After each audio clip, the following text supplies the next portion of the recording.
The purpose of the Global CFO Council is to provide an educational and networking forum for senior financial executives in order to share best practices, discuss current financial issues, and to learn about current topics related to the performance of their jobs. Greg, how are you doing, sir? I'm good, Robert. Hope you are. I am doing fantastic. I'm on location. I'm looking out over at the bay, I think it is, in Norfolk, Virginia. It's Okay. beautiful. I got a nice hotel and I get to talk to you. So good, it's a good morning. Good morning. Yep. Rainy there? Because it's rainy here. No, it's actually kind of nice right here. Yeah, I think where you're at is, did they call it the Research Triangle? Is that correct? Actually, I'm in what we call the Piedmont Triad. So it's Greensboro. Piedmont Triad. Yeah, Greensboro, Winston-Salem, High Point, as opposed to Raleigh, Durham, Chapel Hill. And Greg Snipes is the CFO and COO at Royce 2. Is that correct? That is correct. Greg, do you get paid twice? I do not, unfortunately. That's ridiculous. I'm going to talk to somebody about that. I think before working at Royce 2, you had a long and illustrious career in the fashion, apparel, and consumer goods industries. Is that correct? That is right. For Undergraduate 30 business years. administration from High Point University, and it looked like you were a super long time volunteer in youth soccer, coach, board member, tournament director. I'm thinking one of your kids was a soccer player. Is that correct? Both my boys were soccer players. Yep, absolutely. Nice. Well, it's our pleasure to get to talk to you today. I'm looking forward to getting to learn a little bit about you. Let's get right into this, all right? Yeah, be great. Greg, question number one. What is your favorite business book and why? I've read a lot of books over the years, but so I'll go with the latest one because I really enjoyed it. It's Robert Iger's Ride of a Lifetime from a couple of years back. And big Disney fan, my whole family is, and just hearing the stories of how he came in and changed it, and the big acquisitions, and buying Pixar, and he had stories about Steve Jobs in it. It was just a good read, but also some pretty, he had some pretty good business points too. It's sort of a business biography. I'm going to have to check that one out. That's the first recommendation of his book. But you're right. What a huge change, a shift change when I think back 10 or 15 years of what Disney was and they are now. Yeah, Quite a different company. very much so. Very much so. And, and he winds down the book talking about starting Disney Plus, so the streaming service. So it's pretty. It's been, as Well, he he's said, it getting was a my ride of a 10 or lifetime for him. $15 a month. What's that? He's getting my 10 or $15 a month. So, Same here. Absolutely. Absolutely. question number two, what is the best advice that you have ever received? About halfway through my career, people told me that networking is super important. First part of my career, I worked felt like I worked in a bubble. And then the second half, I've really tried to network. And you never know what building a network and staying connected with people will do for you. Um, in prior lives back at Ralph Lauren, I traveled the world, and it was very important to make sure I knew people in all the different places. So if I could call them up and get something done. Um, and that's continued here. My role that I have now at Royce came about by wishing an old colleague a happy birthday that turned into a coffee with somebody and turned into a job. So networking's been a great piece of advice.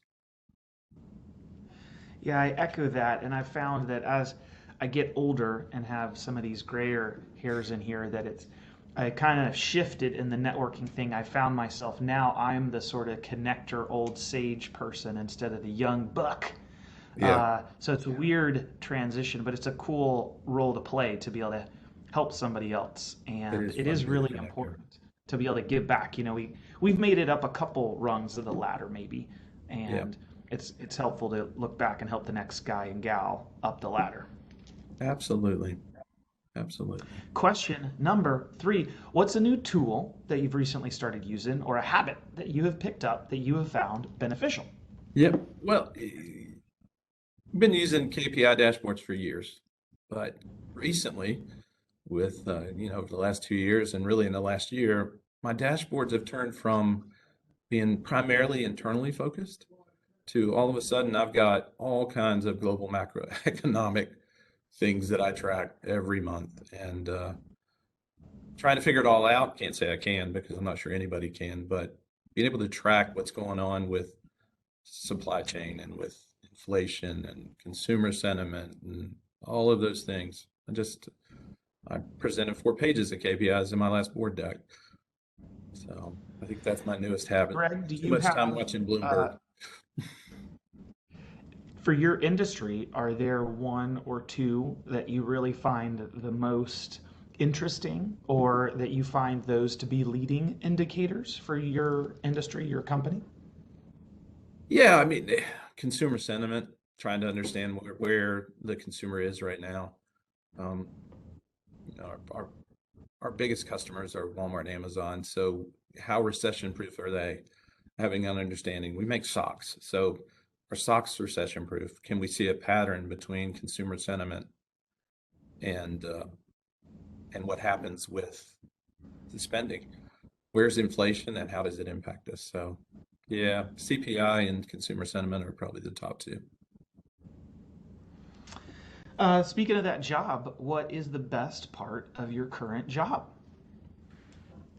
I worked for, as you mentioned, over 30 years at two very big companies, and now I'm at a much smaller company, and it's been great to be able to see the impact of decisions and choices that I can make, and working with a small team that's focused on getting things done. It's been amazing to see what we can do in the middle of this pandemic and everything that's followed it. So I like the adage, big fish, small pond, small. I like being at a smaller company. It's been refreshing. Yeah, I think small and mid-sized firms are in a great position to be able to weather the storms that have been happening, or more agile, um,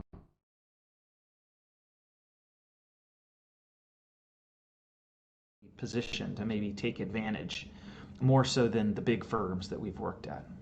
Yeah, it takes longer for those guys to make a turn and to change. You're absolutely right.